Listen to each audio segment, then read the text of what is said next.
자, 누가복음 말씀 이어서 나누겠습니다. 우리 제목 같이 한번 읽어보겠습니다. 시작. 삶의 모든 시간을 품으라. 누가복음 22장 35절로 38절의 말씀 우리 함께 읽겠습니다. 시작.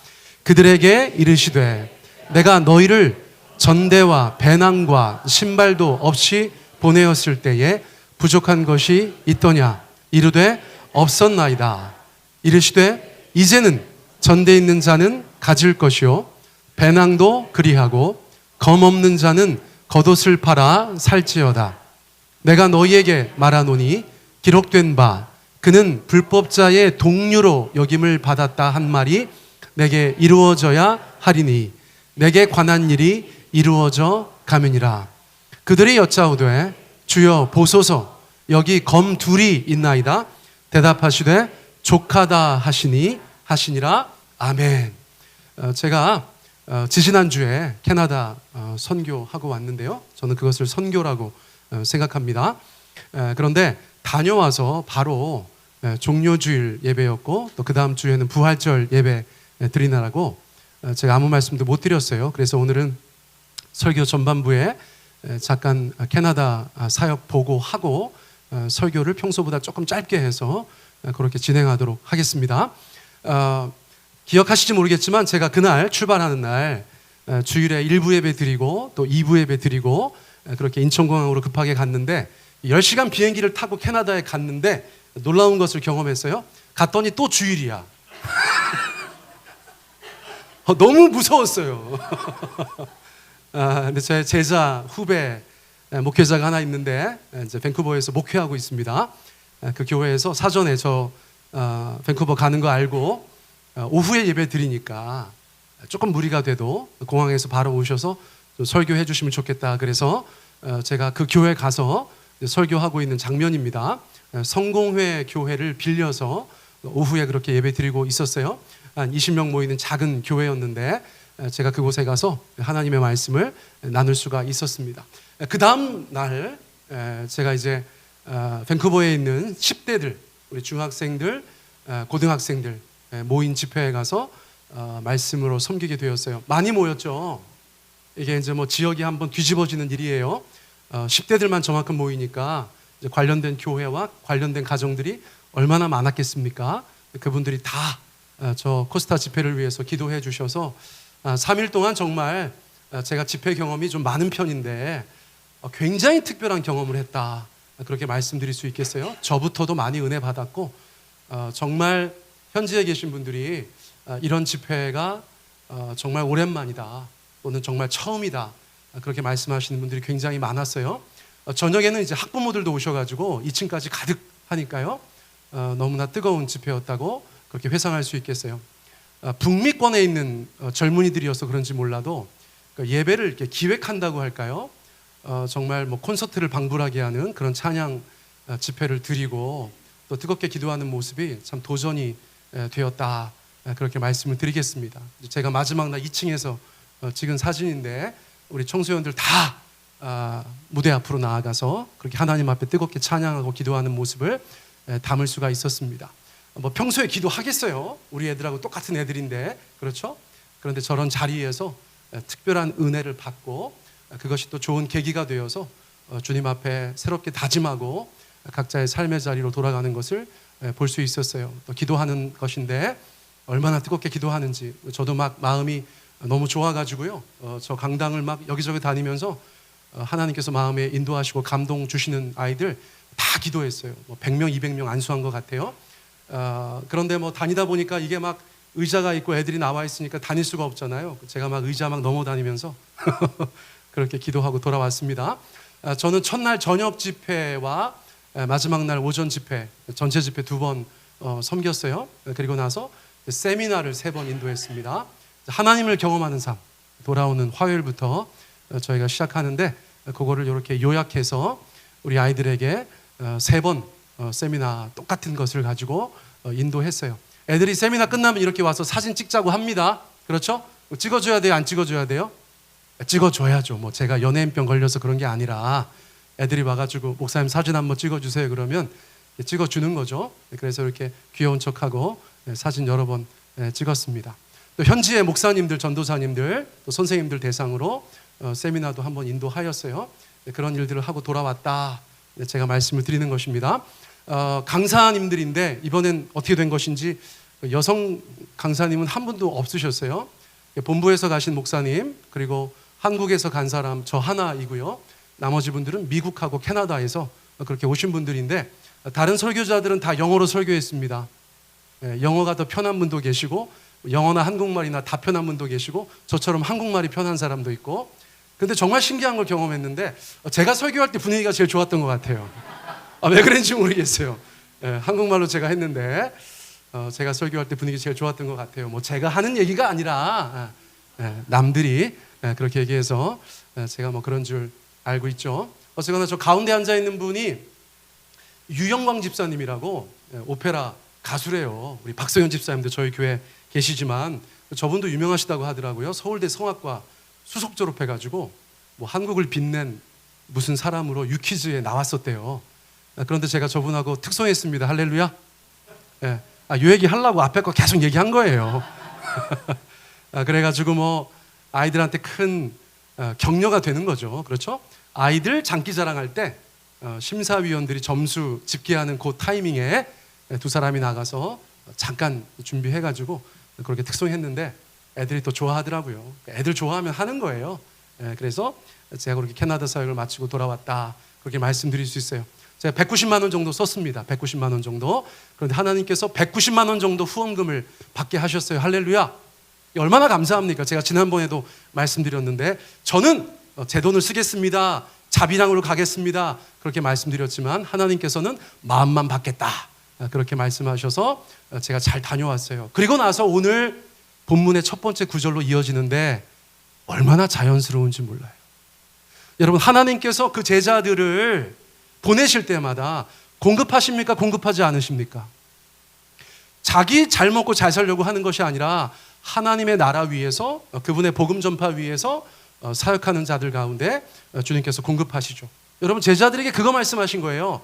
자, 오늘 본문의 첫 번째 구절입니다. 우리 같이 한번 읽어볼까요? 시작. 그들에게 이르시되 내가 너희를 전대와 배낭과 신발도 없이 보내었을 때에 부족한 것이 있더냐? 이르시되 없었나이다. 이제 어려움이 닥칠 텐데 너네가 한번 회상해봐라. 제가 마이크 조금만 낮춰주시겠어요? 아주 조금만. 그런데 누가복음 10장에서 예수님께서 70명의 제자들을 단기 선교 보내셨단 말씀이에요. 그런데 그때 보내시면서 뭐라고 말씀하셨는가? 니네 지갑 가져가지 마라. 그렇게 말씀하셨어요. 너네 캐리어 가져가지 마라. 그렇게 말씀하셨어요. 지금 신고 있는 신발만 가져가라. 여분의 신발 가져가지 마라. 그렇게 말씀하셨다는 거예요. 그런데 그 선교의 결과가 무엇입니까? 부족한 것이 있었습니까? 없었습니까? 없었다는 것입니다. 여러분, 제가 말씀드리는 것이 아니고 예수님의 말씀 듣고 있는 제자들이 누가복음 10장의 상황을 예수님께서 상기시키니까 그때 부족한 것 있었어 없었어 물어보니까 제자들이 공히 대답하기를 없었습니다라고 고백했다는 것이에요. 아니, 어떻게 선교 여행을 지갑도 안 가져갔습니까? 어떻게 캐리어도 안 가져갔습니까? 어떻게 여분의 신발도 안 가져갔습니까? 여러분, 누가 도우셨습니까? 누가 도우셨습니까? 하나님이 도우셨죠. 그런데 여러분, 지갑이 하늘에서 떨어졌습니까? 캐리어가 떨어졌습니까? 신발이 떨어졌습니까? 제자들이 선교 여행할 때 하나님이 도우셨다, 우리가 그렇게 분명히 말할 수 있지만 하나님이 도우셨는데 누구를 통해 도우셨는가? 여러분, 제자들이 가는 그 마을에 어떤 사람을 통해서, 제자들이 방문한 그 집에 어떤 사람을 통해서 하나님께서는 제자들의 쓸 돈과 쓸 물건들과 심지어 신발까지도 공급하셨다는 거예요. 여러분, 제자들은 그런 시절을 추억하고 있습니다. 여러분, 이것은 모든 하나님의 일을 하는 사람들 가운데 여전히 적용되어지는 원칙과도 같은 하나님의 약속의 말씀인 줄 믿습니다. 자, 그런데 그런 원칙이 있음에도 불구하고 예수님께서 오늘 본문 말씀에서는 조금 다른 결로 말씀하시는 거예요. 조금 다른 내용을 이야기하시는 거예요. 무엇라고 말씀하셨어요? 자, 36절 말씀 같이 읽어봅니다. 시작. 이르시되 이제는 전대 있는 자는 가질 것이요 배낭도 그리하고 검없는 자는 겉옷을 팔아 살지어다. 한국말 성경에서는 이르시되 이제는 이렇게 번역되어져 있는데 조금 아쉬워요. 뭐가 빠졌냐면 그러나가 빠져 있어요. 영어 성경을 봐도 but now. 이르시되 그러나 이제는 지갑 가져가라. 그러나 이제는 캐리어 챙겨가라. 그러나 이제는 신발 여분으로 가져가고 너네 중에 여행 중에 스스로 보호할 수 있는 칼이 없는 사람이 있으면 호신용 칼도 사라. 그렇게 말씀하셨다는 거예요. 여러분 뭐가 달라졌습니까? 예수님 말씀이 달라진 것 같잖아요. 얼마나 속상합니까? 우리가 하나님의 말씀을 붙잡고 살아가는데 하나님께서 그때그때마다 말씀을 막 바꾸시면 우리가 어떻게 해요? 이 상황을 우리가 어떻게 이해해야 될까요? 여러분 그러나 이제는 이라는 말이 중요한 것입니다. 새로운 상황이 있다는 것이에요. 특수한 상황이 있다는 것입니다. 우리가 인생을 살아가다 보면 기본적으로 하나님의 돌보심과 도우심과 인도하심을 경험하며 살아가죠. 그런데 조금 특수한 것 같은 시절들도 보내게 된다는 거예요. 여러분 특수하다는 게 어떤 뜻입니까? 보통과는 다른 그런 특수한 시간들, 특수한 상황들을 맞이할 때가 있다는 것이에요.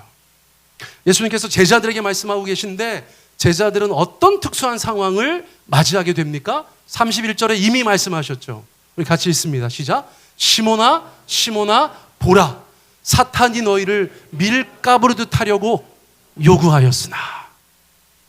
예수님 십자가에 달려 돌아가십니다. 제자들도 그런 시간들을 보내야 될 것이에요.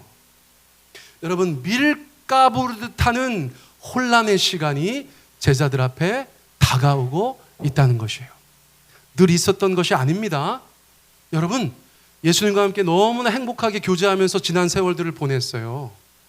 앞으로도 주님과 잘 지낼 것입니다. 그런데 지금은 특수한 상황이에요. 지금은 남다른 시간을 보내게 된다는 것이에요.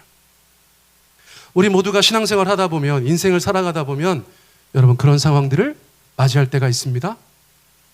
예전에는 그런 일 없었는데 갑자기 내 신앙 때문에 환난이나 핍박을 경험할 때가 있어요.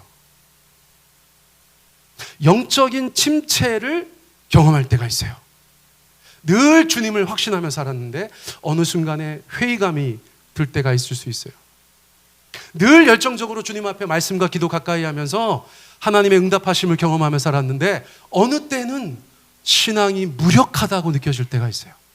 여러분 시험에 들 때도 있습니다.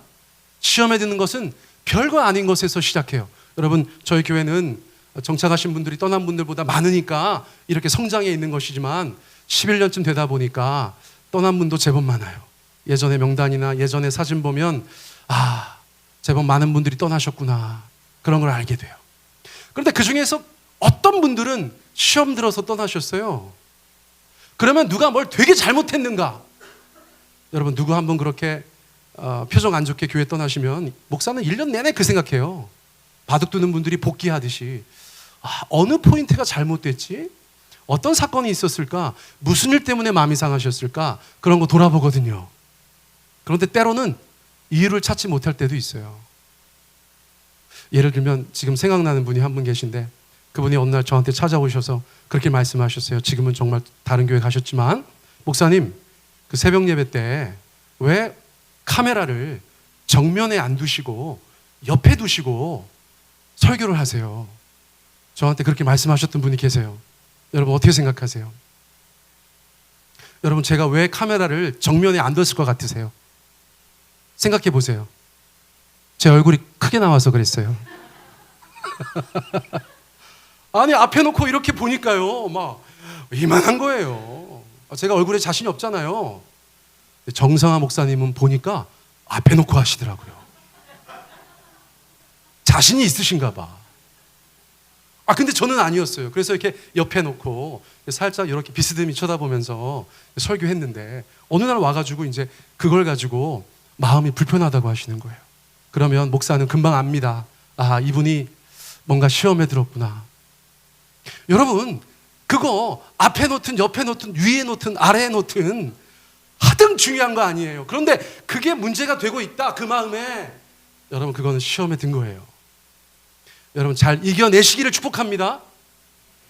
제가 늘 말씀드리잖아요. 교회는 본질적인 것에는 하나 되어야 하고 비본질적인 것에는 서로 관용해야 되고 그 모든 것은 사랑으로 해야 된다. 제가 늘 강조하는 이유가 바로 그것입니다.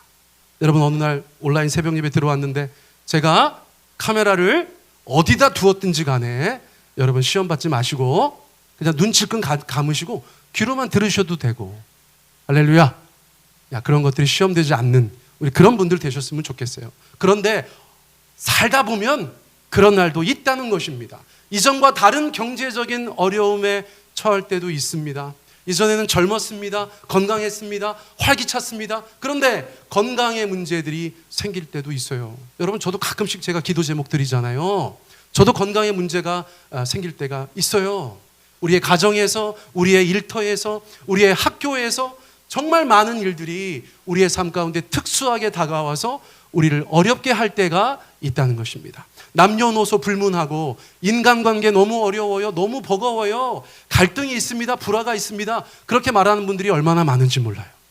예전에는 승승장구했는데 이제는 잘 안 돼요. 실패합니다. 그렇게 고백하는 분들도 계세요. 여러분 그렇다면 주님께서 그런 일들을 통해서 우리 가운데 의도하시는 것은 무엇입니까? 여러분 다시 한번 복습하기를 원합니다.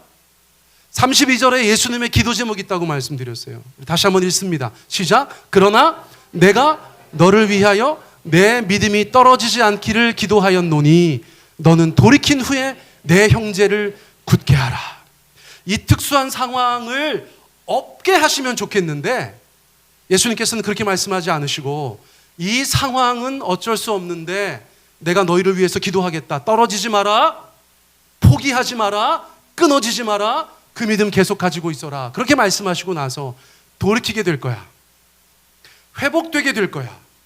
그 상황을 극복하고 이겨내게 될 거야. 여러분 주님께서 그렇게 말씀하셨어요.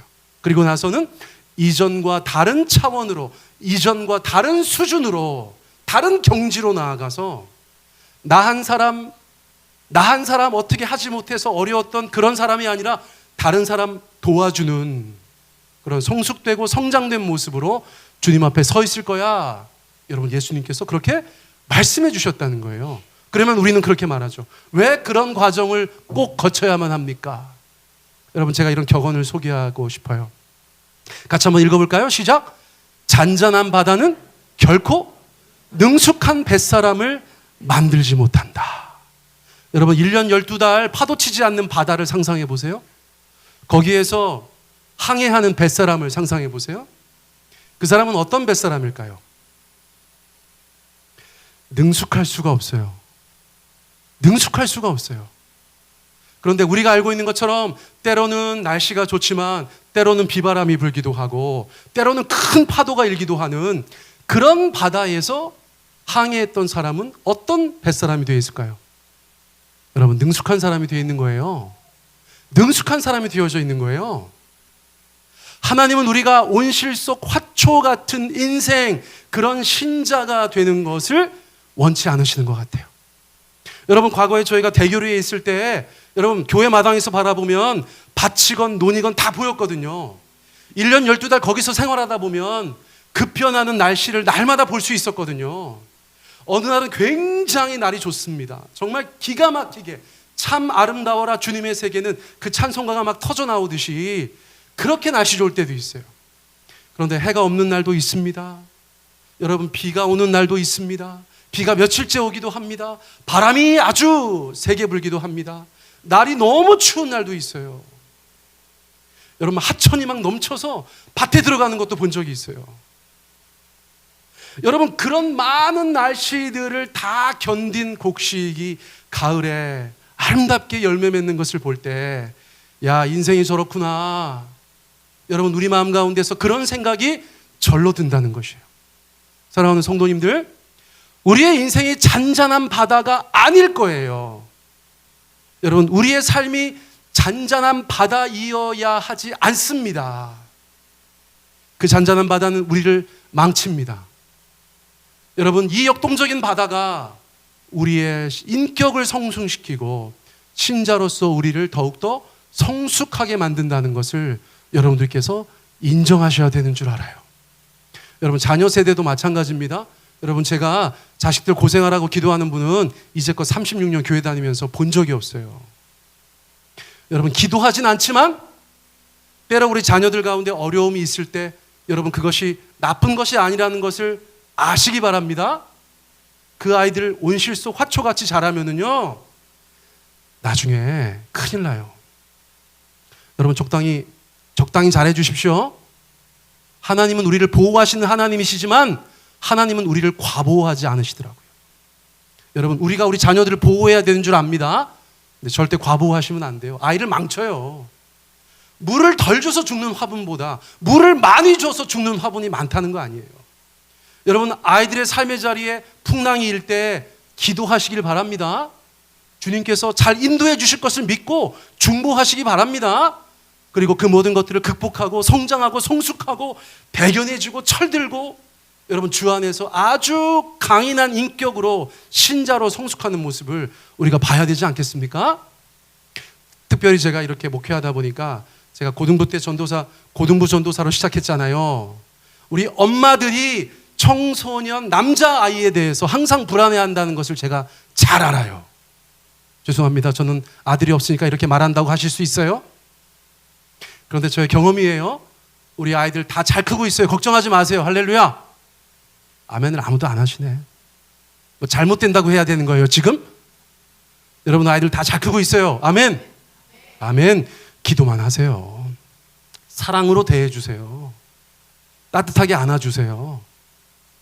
여러분 그 모든 삶이 우리의 자녀들도 능숙한 뱃사람으로 만들게 할 것이에요. 하나님을 믿고 우리의 사랑으로 그들을 양육할 때 아름다운 결과 좋은 열매가 있다는 것을 여러분 그렇게 인정하셨으면 좋겠어요. 자, 그런데 여기 사도 바울이 있습니다. 잔잔한 인생을 살지 않았어요. 그런데 그가 얼마나 하나님 앞에 귀한 사람으로 성숙되어 가는지 보세요. 자, 서기 50년대 중반, 너무 옛날 얘기죠. 2000년 전에 사도 바울이 고린도 교회에 편지를 씁니다. 그것이 고린도 후서예요. 자, 뭐라고 고백하는지 보세요. 같이 읽습니다. 시작. 형제들아,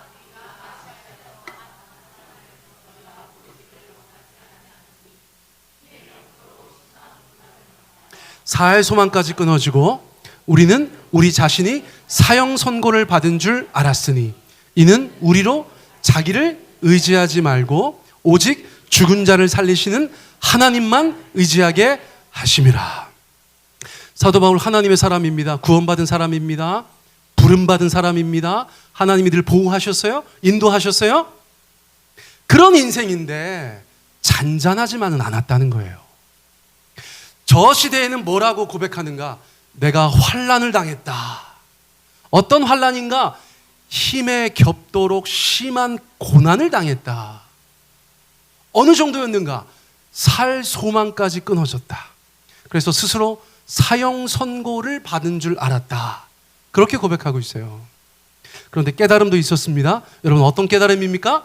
우리로, 거기부터 읽어볼까요? 시작. 우리로 자기를 의지하지 말고 오직 죽은 자를 살리시는 하나님만 의지하게 하심이라. 삶의 여러 가지 어려움 속에 자기 의지하지 말라는 거예요. 우리가 삶의 어려움이 닥치면 가장 먼저 깨닫는 게 무엇입니까? 우리가 연약하다, 무력하다. 그때 우리가 또렷하게 바라볼 수 있는 분이 바로 하나님이신 줄 믿습니다. 하나님이신 줄 믿어요. 여러분 제가 갑자기 생각나는 건데 영어로 재앙, 재난, 디제스터라고 하잖아요. 맞나? 갑자기? 디제스터. 맞죠? 맞죠? 영어 선생님 맞죠? 디제스터. 근데 그게 무슨 뜻인 줄 아세요? 디스가 사라진다는 거잖아요. 뒤에 거는 별이라는 뜻이에요. 재앙이 뭔가, 재난이 뭔가, 별이 사라지는 거예요. 이게 무슨 뜻입니까? 여러분 옛날에 항해하던 사람들이 별이 사라지면 죽는 거예요. 별을 보고 가야 되는데 별이 사라진 거예요. 여러분 재앙입니다. 그런데 우리의 인생 가운데 그 별이 사라지면 또렷하게 나타나는 별이 있어요. 누구세요? 여러분 우리 주님이세요. 깜깜한 하늘에 다른 별들은 다 사라져서 우리가 재앙이라고 얘기할 때 여러분 예수님의 별이 더욱더 또렷하게 우리의 삶 가운데 인도하시는 줄 믿습니다. 사도 바울은 지금 그것을 경험한 것이에요. 죽을 똥 살 똥 그 거친 바다를 항해해 가는데 다른 것들은 다 사라졌는데 오직 죽은 자를 살리시는 하나님을 의지할 수 있게 되었었다는 것입니다. 자, 그렇게 세월을 보내고 7, 8년쯤 지났어요.